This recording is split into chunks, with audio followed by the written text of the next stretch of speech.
Hey guys, wanted to show you my bike shed that I got for free. And yes, I managed to get a lot of stuff for free, but I'm always on the lookout. So I found this on the side of the road. It was all stacked up nice and neat, and it had been damaged in the hailstorms that Norman had. And it busted out the skylights, and they took it all apart and stacked it up out there, and I picked it up. And I brought it home and put it together and made a shed out of it. But I did not realize that all the brackets were missing. So here we go. It's a 6x8 shed, and all these panels, like that door panel, they were just all stacked up out there. And there was no hinges, no nothing. Just the panels and a few shelves that came with it. And it has like a little bay window. Now this is the skylight that was busted out. It has two of them. I found this skylight that had been broken in the hailstorm, but the one part was still good. The smoked part that shaded it was all busted up, so they replaced it on their house, and I just put it over the top. And what I've done is caulked around the edges to hold it and to keep it waterproof. And on this one, I had a piece of plexiglass that I picked up for free, and I just put caulk all the way around the edges and then pressed the plexiglass over it and then put a weight on top of it until it dried. Now, is this a perfect installation? No. But it's waterproof. At least it is for now. Now, the corners here, I still have to caulk all the corners. You'll see those on the outside. It came with this little shelf for the middle. Now, all these pieces were separate. The corner pieces, 3 panels down each side, the doors. So that's 3, 6, 7, 8, 9, 10, 11, 12, 13, 14, 15 or 16 pieces. And it was just, and wobbly. I couldn't get it to stay together. So I tied it together with ropes while I tried to figure out a way to attach it. And so what I ended up doing is I run a 2x4 on the inside, top and bottom, and I was going to screw to it from the outside. Well, it being plastic, I knew that the screws would pull through and not hold. So I was thinking maybe I would use washers. So instead, what I did is I used plumber's tape. It also ties the two pieces together to where they can't separate. And I did that top and bottom all the way around. Now, to hold the roof on, which was in 2 pieces, 3 pieces, counting the little centerpiece, it wouldn't line up right. So I ended up having to caulk a pretty wide gap so it wouldn't leak. And I put 2 L brackets on either side to hold it. And on the inside, there's a cutout area. And so what I did is I put a little bolt down through there to bolt the top on through the wall. And then here's the cracks. I still got to caulk those. I ran out of caulk, so I have to go get another tube. But this bike shed was free with the exception of a tube of caulk and some plumber's tape and a few screws. Actually, I can use this right here on the door. That'll work. Listen to me going, So. But it holds my bike right there. And when I was also out running around, I got this ramp for free. It was in the trash pile. They had what they call Big Trash Day up in Norman. It's like a spring and fall clean out, and everybody can put out whatever they want pretty much. With a few exceptions, of toxic stuff and whatnot. So they had this out there, and I needed it because the ramp on that trailer that I was going to use to haul the bike is so freaking heavy. I mean, I can lift it, but by God, I pay for it later. So the ramp was free, and I was like, yay, because those are expensive, Now, I have the doors kind of hinged, but they suck. So I have to redo the hinges on those. I've got some, like, strap gate hinges.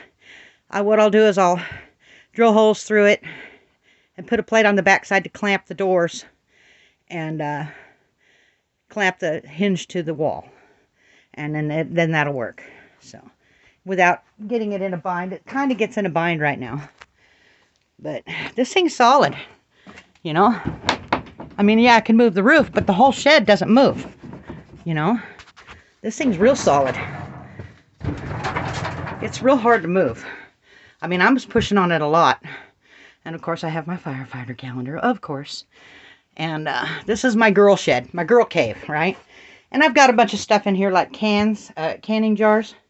I've been finding those people have been throwing out, and I'm saving them up until I get the kitchen done over there in this mobile home and get the dishwasher up and running so I can wash them and sanitize them and stuff like that. So, but for now, I'm just putting them in totes and stacking them up and stockpiling them basically.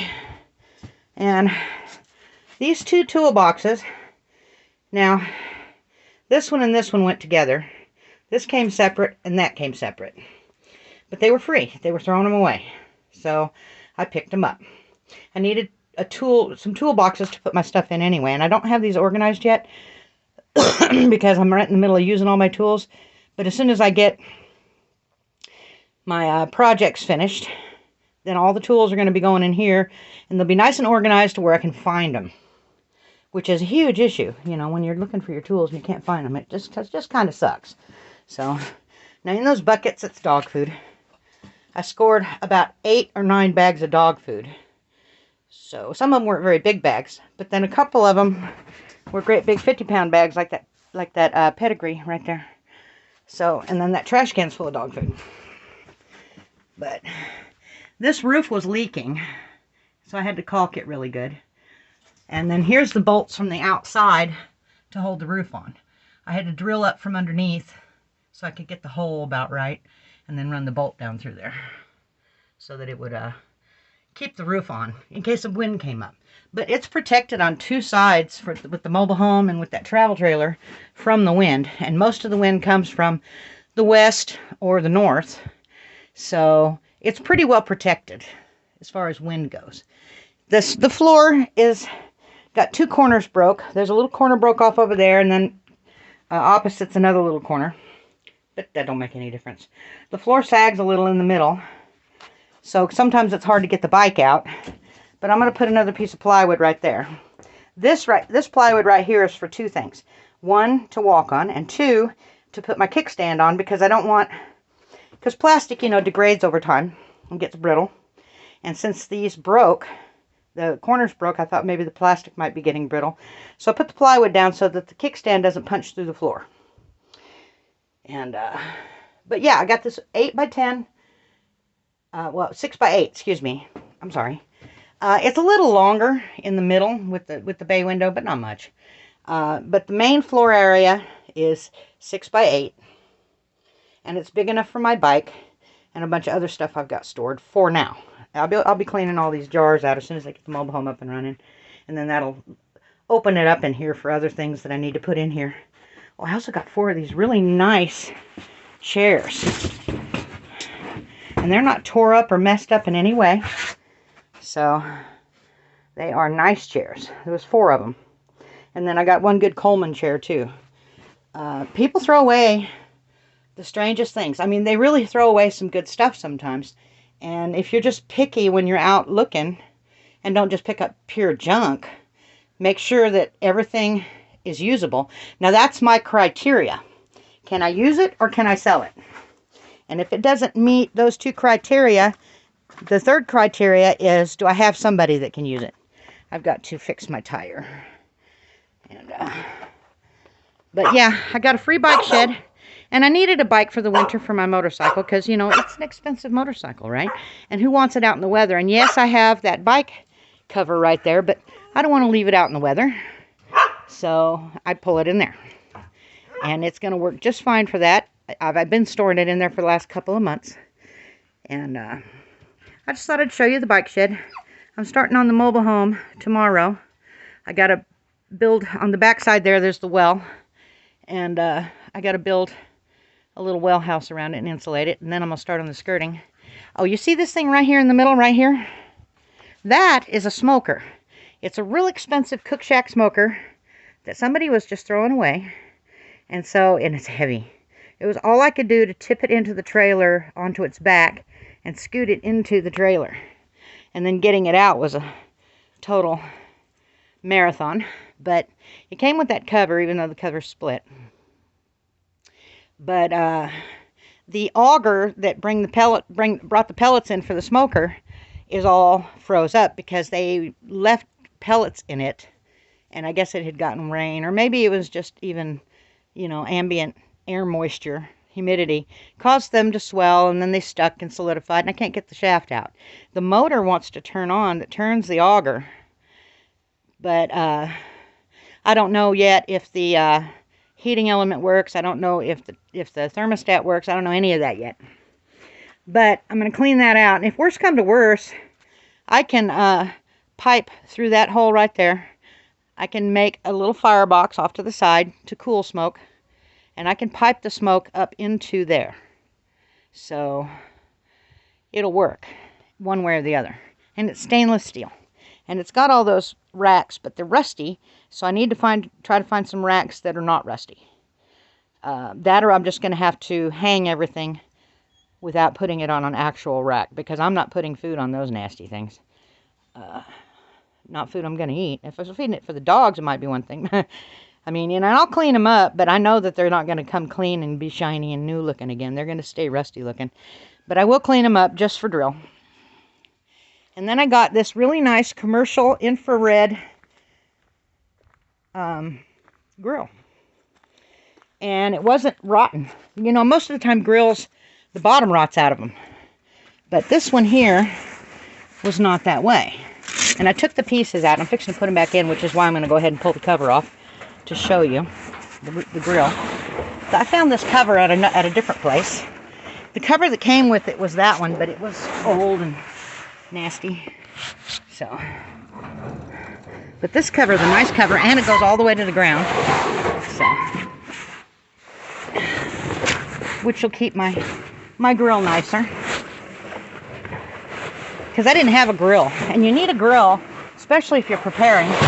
Excuse all the noise here. I got to get off of there. Okay, finally. Here's the grill. Oops, got to pull it out a little further. And it rolls pretty easy, but it's on ground. It's not on deck or anything. See, it's nice on the inside. The flavor bars were like new. The other pieces that go to it were all like new. So I grabbed this grill because of that. I don't know if it's got the automatic start, but I don't know that it actually works. No, it don't work. I'll just have to light it manually. But it's got one of these, and I've got the grate that goes across there. So, but yeah, it's a $400 or $500 commercial infrared charbroil grill. This came out of a rich part of town, and they do things all the time that I consider pretty sketchy. But anyway, guys, just thought I'd show you a few things that I managed to get in the last few months. If you would like, comment, and subscribe, and share it with your friends, I would certainly appreciate it. And y'all come back to see me.